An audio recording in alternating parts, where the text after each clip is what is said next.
Check this out. Here we are on top of an amazing mountain road. The clouds are going over us right now as we speak. It's getting pure just foggy up here. It's so cinematic looking.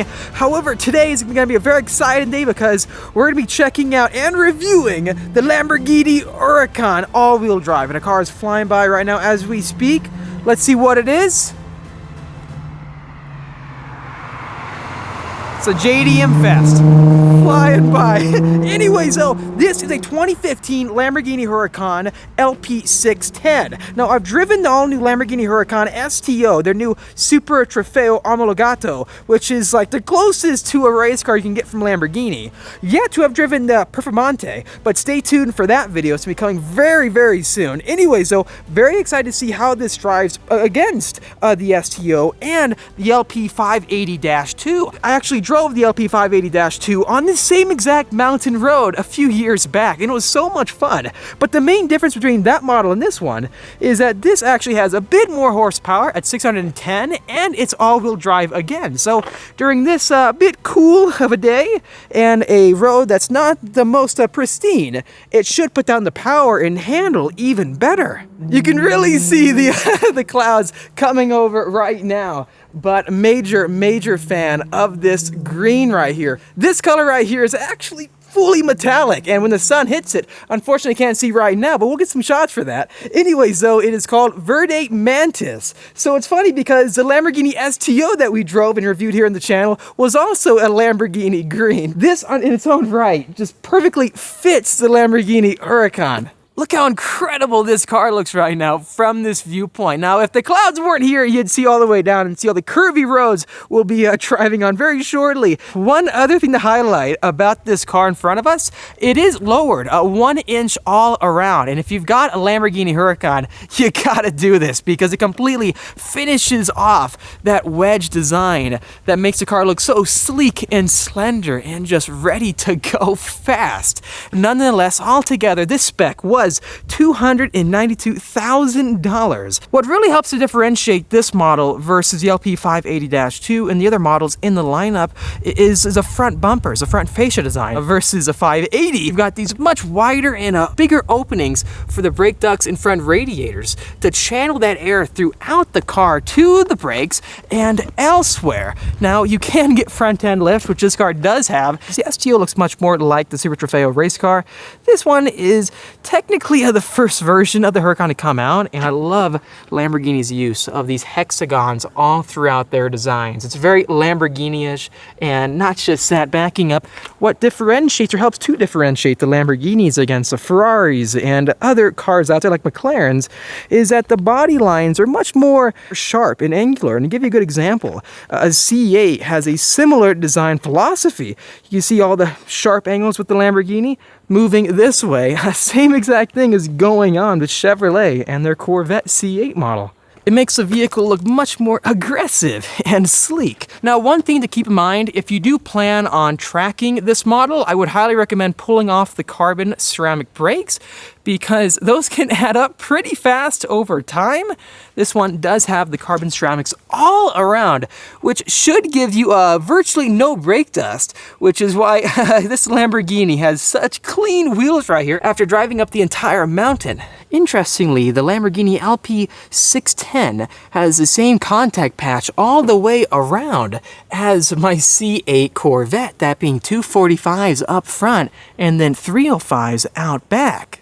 On the sides, way over here, you'll see the distinguishing badge that you'll find on all the different models from Lamborghini, the Huracan series, depending on LP610 or LP580. One thing I really do like about the Huracans is that you don't have a massive side intake on the side. You'll see those big side intakes and you'll instantly tell yourself, oh, that's a mid-engine car. It's so stereotypical. But Lamborghini has found a way to not go so crazy with a massive intake. They've slendered everything out again to make it blend more in with the body and make it more aerodynamic. So up top, you do have your air intakes, but coming down here, I believe this is your brake duct down below as well that helps feed some cool air to your rear brake pads and calipers with the rotor. And then moving out back, you do have that similar design philosophy again with all those crazy three-dimensional hexagons all throughout the back end of the car. The best thing about having 600 plus horsepower and 413 pound-feet of torque with this Lamborghini is that it's all coming from a naturally aspirated V10.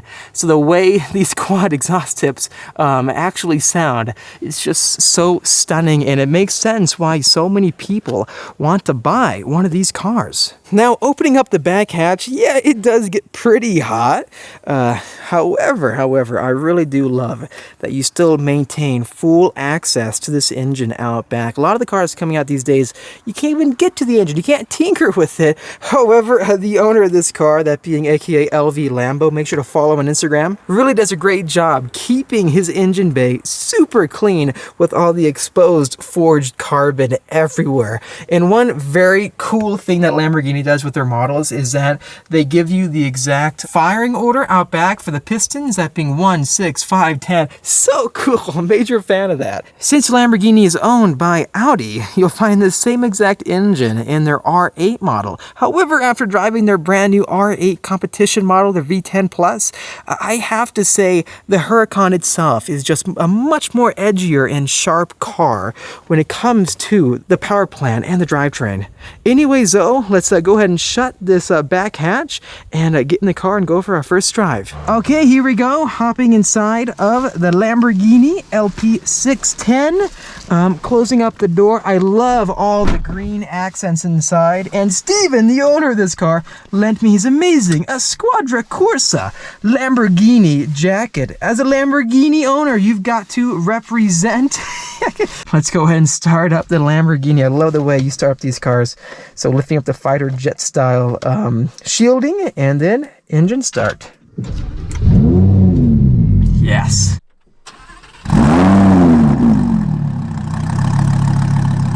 You can cycle through the gauges. So this is like the split screen, how you can have, you know, radio on one side or map on one side, and then if you want to go full gauges or full radio, full navy. So this is, love this display. That might be the preferred one. You don't have the Performante display, do you? No, the yellow. Where it goes like this. Yeah, dude. So when we're doing canyon driving, what I like to do is I like to have the split window here, and then I go to car and servicing and checks, tire pressure monitoring. Yeah, I'd like to see that. So I like to see my tire pressure, so I know how crazy can I go. Because are you kidding me? We're in bar? Yeah, those are. Come on, Lamborghini, we're in America. Yeah. What does that translate to? 36, 37 psi. I think that's fine. Something like that. 60 degrees though. Tires are cold. Tires are cold. Anyways though, mind if we start going, Steve? Let's go. Again, love this interior. What is the name of this combo for the? Do you know the name of the combo for the interior? It's a bicolor Sportivo interior, and I think they call the interior color like Verde Fawns or something. Fawns. I'm same switchgear as the Urus too. I just noticed that. I drove the Urus recently. That was a fun one.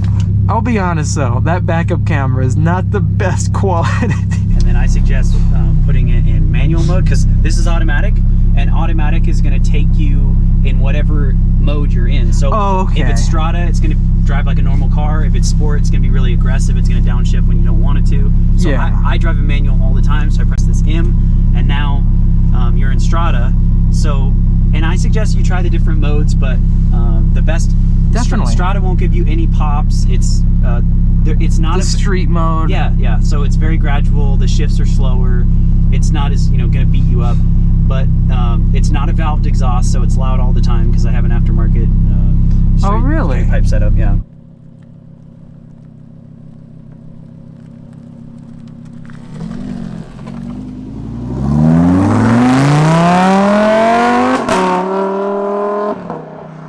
Here we go.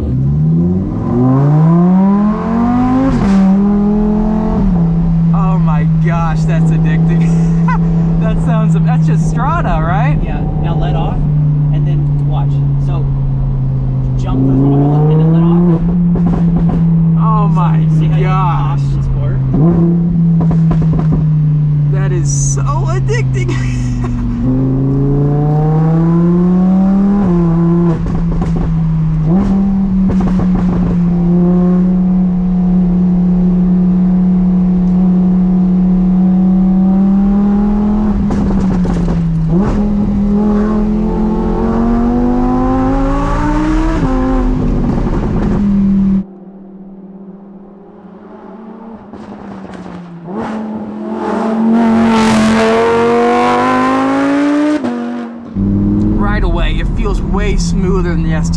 STO, I'm literally bouncing around the entire time. This, we're in sport mode, and it feels like you can drive this every single day, right, Steve? Yep.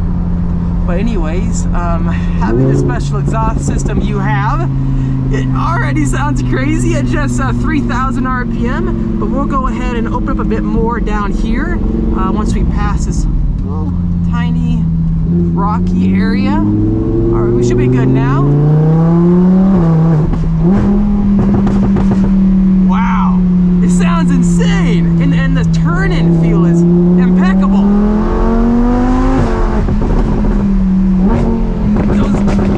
Dude, the pops, I love them.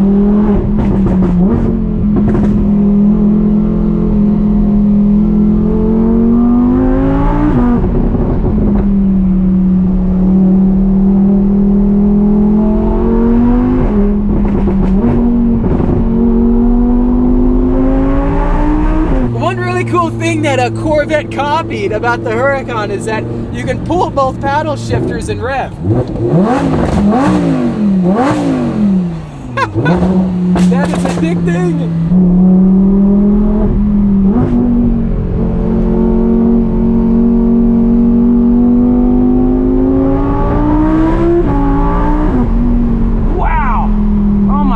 I'm just like in the zone driving this thing, dude. It's the most intoxicating sounding car ever. What you did with this car, the exhaust, and it's still, you know, relatively stock to the entire engine itself, it sounds amazing, dude. I honestly love it. You made me a massive fan.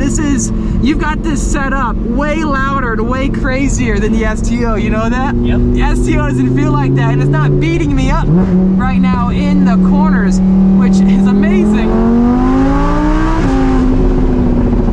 The all-wheel drive just grabs the road. You have no worries of really getting the tail to kick out unless you do something stupid, obviously. So try Corsa. And Corsa's going to tighten up the suspension and change the rear wheel bias. Okay, so it'll give you like a slip angle if you wanted that on the track. You wouldn't want to do it out here, but yeah, I believe Corsa's like 60 rear, 40 front. Okay. And sport mode is actually like 90% rear, 10% front. So it's going to change the drive feel a little bit. It doesn't change like the Performante. I gotcha. No worries. One thing to highlight is the visibility in front of you is very tight.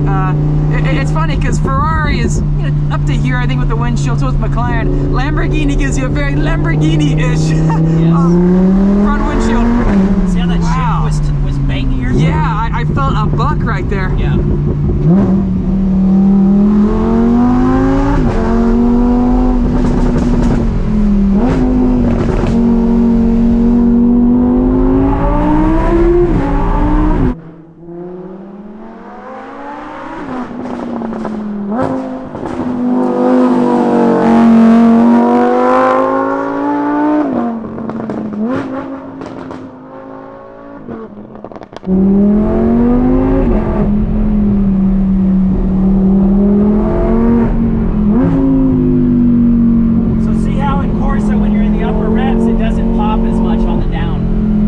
You're right. So sport mode is like, it's definitely douchebag mode. And this is more precision. This is, you want to go. Yeah, it's the fastest shift time possible, the tightest suspension. It's what you're going to want on the track. Give you power in first. Oh yeah, I love that buck.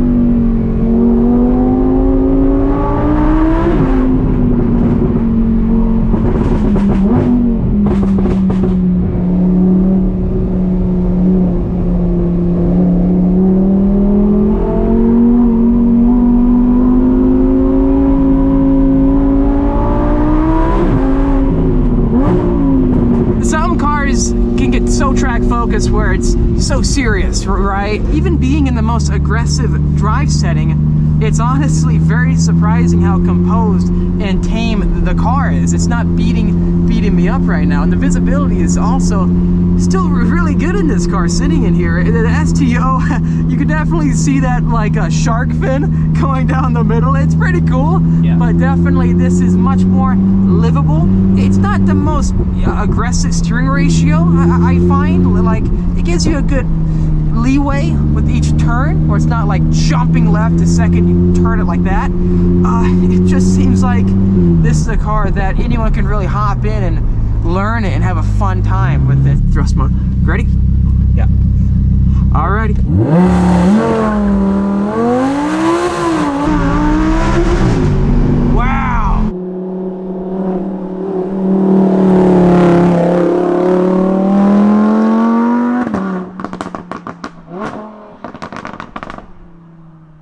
Since this is essentially made by Audi at the same time, it feels like it. It feels solid. It feels well put together, well rounded. And I know so many people have had great experiences driving their Huracans across the country on rallies. You can take this car basically anywhere, and it's gonna stay reliable. Dude, I really appreciate the chance to drive this car. Hopping outside of the Lamborghini Huracan LP 610-4. If you can find a good deal on one, I would highly recommend that you pick it up, because even this spec right here with the green outside, the green interior with the green steering wheel, the car itself just looks so timeless, so mean, and the way it sounds. We're going into a certain direction where we're no longer going to see these naturally aspirated, incredible big motors, but that's just the way of the future, right? So that's why I'm trying to say again, if you can find a car like this available for a good price, make sure to pick it up. I'm officially here on out a major Lamborghini Huracan fan. I love the STO. I just thought, you know, it could beat you up a bit easily, but it's a track car. This car is focused first on, you know, being driven on the street like a 720S or a 570S Street Series McLaren. That's the first focus. Secondly, it's about the drama, the feel, and then also the track performance. One thing I cannot wait to do is compare the new Z06 possibly to the Huracan, because that car is also going to have a flat plane crank engine. Should be a ton of fun. But anyway, so please let me know in the comment section down below, what do you think of Steven's amazing Lamborghini? The color again with this amazing green jacket is just perfect, absolutely perfect. I'm such a fan. If you enjoyed this video again, make sure to like, also subscribe for much more great content coming out your way. I'll see all of you in the next episode. Make sure to follow Steve on Instagram, that being at LV Lambo.